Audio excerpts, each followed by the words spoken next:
5, 4, 3, 2. Mire, de repente se ha hablado estos días mucho de los ánimos y de los humores. Y si uno se plantea, bueno, ¿hay buen ánimo en el país o no hay buen ánimo en el país? Pues claro, todo depende de dónde se coloque. Pero yo diría que sin generalizar, en buena parte del país, este tema de los humores, de los ánimos, no son los óptimos. Usted y yo lo sabemos. Si uno se pregunta por qué, son diversas las razones. Yo creo que ha habido respuestas del gobierno que poco o nada han ayudado a crear climas favorables. Yo pongo el tema de la Casa Blanca como el centro, porque si bien pudo haberse dado este hecho por diferentes circunstancias, de repente se nos olvida, por ejemplo, que Televisa es quien regala la casa y luego se convierte en una nueva inversión la casa, y es ahí en donde todo se confunde, pero lo paradójico es que la propia Televisa ya se colocaba crítica del asunto como si no tuviera nada que ver, pero bueno, así funcionó, y no lo digo para señalar a Televisa, sino para definir el asunto.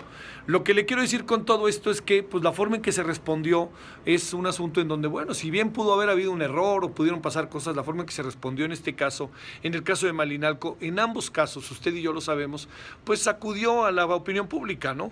Porque entonces aparecieron que si un asunto de constructoras, que si hay un grupo, el grupo IGA, que es particularmente beneficiado. Entonces todo eso crea un ánimo de corrupción, y a esto agreguemos que al presidente Peña se le han ido señalando una tras otra, y no necesariamente es el responsable, pero el presidente está en esa etapa en donde aunque gane o aunque haga las cosas bien, no las va a ganar, particularmente en las redes y también ante grupos abiertamente en contra de él, que lo tienen señalado y lo colocan como responsable, que me parece que es una pésima lectura y una pésima interpretación, simplemente del tema de la desaparición de los 43 estudiantes normalistas de Ayotzinapa. Ese clima, en buena medida, es lo que genera los ánimos, porque si nos atenemos a la economía, poco o nada ha cambiado, pero es evidente que la pobreza se mantiene.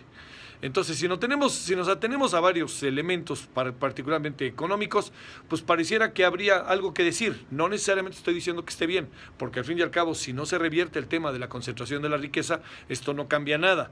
Pero a esto le da a usted una idea de que los ánimos y los humores no tienen que ver como un asunto anecdótico o que yo esté de buenas o de malas.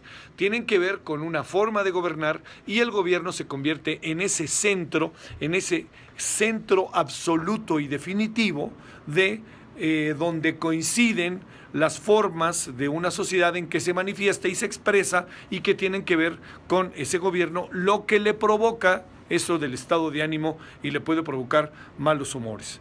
El resto cada quien sabrá cómo le hace y tendrá que ver con cuestiones más personales, pero buena parte, cuando se habla de que los ánimos y los humores son muy desiguales en el país y tendientes a ser adversos o negativos, más bien diría negativos más que adversos, pues tienen que ver con las acciones de gobierno.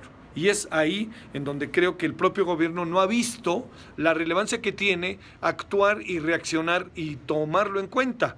No se trata de que de la noche a la mañana todo esto cambie, porque no hay manera de hacerlo, pero en su lectura de las cosas, el tema de los ánimos tiene que ver con eso, porque no se alcanza a ver en la cotidianidad que en lugar de crecer 2.40 vamos a crecer 2.41, que el año pasado crecimos 2.5, en algunos casos se podrá ver, pero en el grueso de la población no se alcanza a ver. Y yo diría, no nos hagamos, el presidente tiene perdida casi de todas las batallas en las redes sociales, en donde es un día sí y otro también, las críticas que se le hacen, a veces me parece desmedidas, desbocadas, pero otras muchas con una gran razón de ser, y sobre todo con un sentimiento que aflora, que es ahí en donde aparece el tema de los ánimos.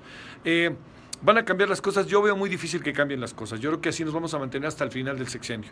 El presidente tendrá que revertir algunos asuntos. Está en su mano hacerlo. Por ejemplo, puede revertir el tema Ayotzinapa. Sí, abiertamente se abre toda la investigación, se parte, no digo de cero, pero se vuelve a empezar en algunas cosas que pueden ser útiles, y se le hace caso al GIEI, aquello que tiene que ver con sus recomendaciones. El asunto Casablanca yo lo veo que no tiene ya ni para atrás ni para adelante. Ese se va a quedar enquistado y se va a quedar como una marca del sexenio. Pero también habrá que ver si se empuja estos tres temas que hoy están en el Congreso en una posibilidad de periodo extraordinario.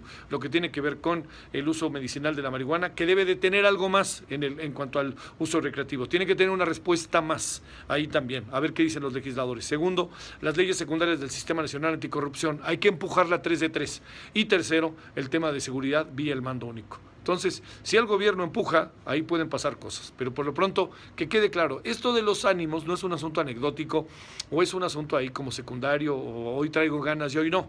Tiene que ver con las acciones de gobierno y cómo la sociedad las ve y cómo reacciona la sociedad ante ellas. Aquí andamos en javiersolórzano.com. Le mando saludos.